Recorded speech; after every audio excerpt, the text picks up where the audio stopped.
Di video ini saya mengajak teman-teman, sahabat semuanya melihat, mendengarkan dan menyimak bagaimana tanggapan Menteri baru tentang kurikulum Merdeka.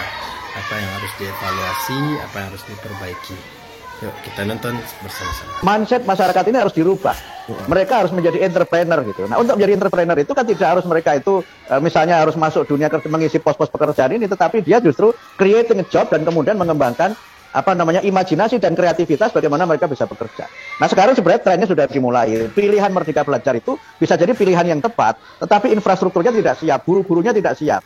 Ketika misalnya jurusan akan dihapuskan, tapi pada konsentrasi, itu kan kemudian terkendala oleh gurunya siap apa tidak, sarana prasarannya siap apa tidak. Nah, yang repot lagi adalah infrastruktur politiknya, Mas Budi. Karena apa? Pendidikan sekarang ini kan sudah menjadi bagian dari otonomi daerah, dan kita melihat bagaimana ketidaksinkronan ya antara kebijakan pusat dengan kebijakan daerah. Apa yang dikatakan oleh kementerian tertentu di tingkat pusat itu belum tentu menjadi bagian dari apa yang dilakukan oleh bupati, wali kota di kabupaten dan kota. Sehingga menteri mengatakan A, bupati wali kota belum tentu mengatakan yes I do, belum tentu gitu. Karena mereka punya apa? Oke, you can say A, but I want to do B, itu I want to do B. Nah, itu kan problemnya sekarang kan seperti itu. Sehingga kemudian kendala ini juga tidak menjadi masalah yang sederhana. Dan kalau kemudian kita bicara industri, jangan lupa Mas Budi, industri-industri itu yang mengelola itu adalah pemerintah daerah. Sehingga harusnya ada roadmap, gitu. Ada roadmap. Nah, ada yang mengkritik, bagaimana menteri mau membuat roadmap, orang roadmap pendidikannya juga hanya dibuat PowerPoint gitu. Itu yang sampai sekarang ditagih oleh DPR kan, belum ketemu. Itu kembali kepada yang praktikal itu.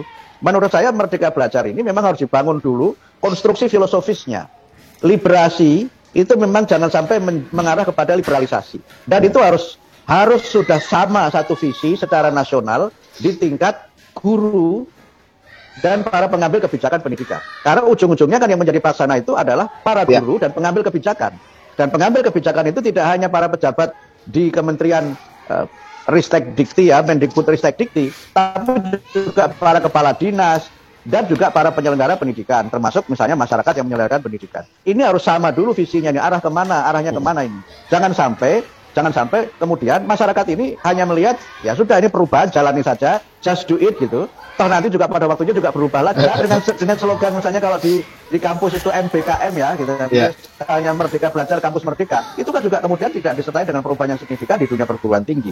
Kurikulum Merdeka misalnya yang menjadi bagian dari rancang bangun dari Merdeka Belajar itu kan tidak sepenuhnya juga dipahami oleh guru-guru. Karena apa? Sebagian besar guru kita ini adalah produk pendidikan lama.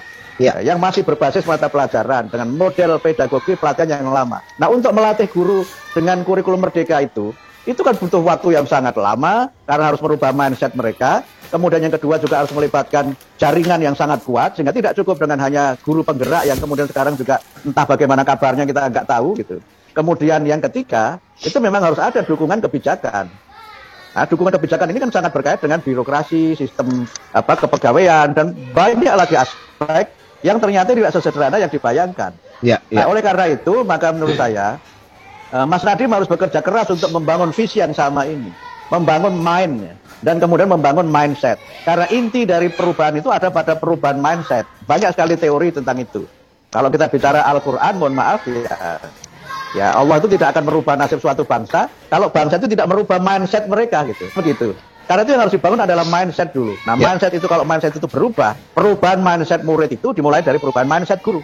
Teknologi yang secanggih apapun itu kan penentunya adalah siapa yang menggunakan teknologi. The user of the technology, not the technology itself gitu. Nah, kalau ini tidak dibangun, ya bisa jadi orang punya teknologi yang canggih, tetapi ternyata penggunanya tidak canggih. Orang punya smartphone, ternyata yang smart itu phone-nya, tetapi yang punya tidak smart gitu kan. Iya. Atau misalnya penggunanya smart, tetapi tidak berkeadaban. Sehingga kecerdasannya dalam menggunakan HP yang cerdas itu ternyata justru digunakan untuk hal yang tidak baik. Nah, karena itu sebenarnya ini yang harus dibangun dulu. Sehingga di awal ini seharusnya yang digenjot itu adalah pelatihan guru. Pelatihan dosen, disamakan dulu visinya, samakan dulu mindsetnya, baru kemudian tadi infrastruktur politiknya diperkuat, infrastruktur penunjang yang mendukung program ini juga diperkuat, sehingga harus berjalan sinergi, bukan paralel ya. Harus berjalan sinergi antara industri dengan pendidikan, dan itu menurut saya memang nggak bisa diselesaikan dengan berjalan sendiri-sendiri seperti ini.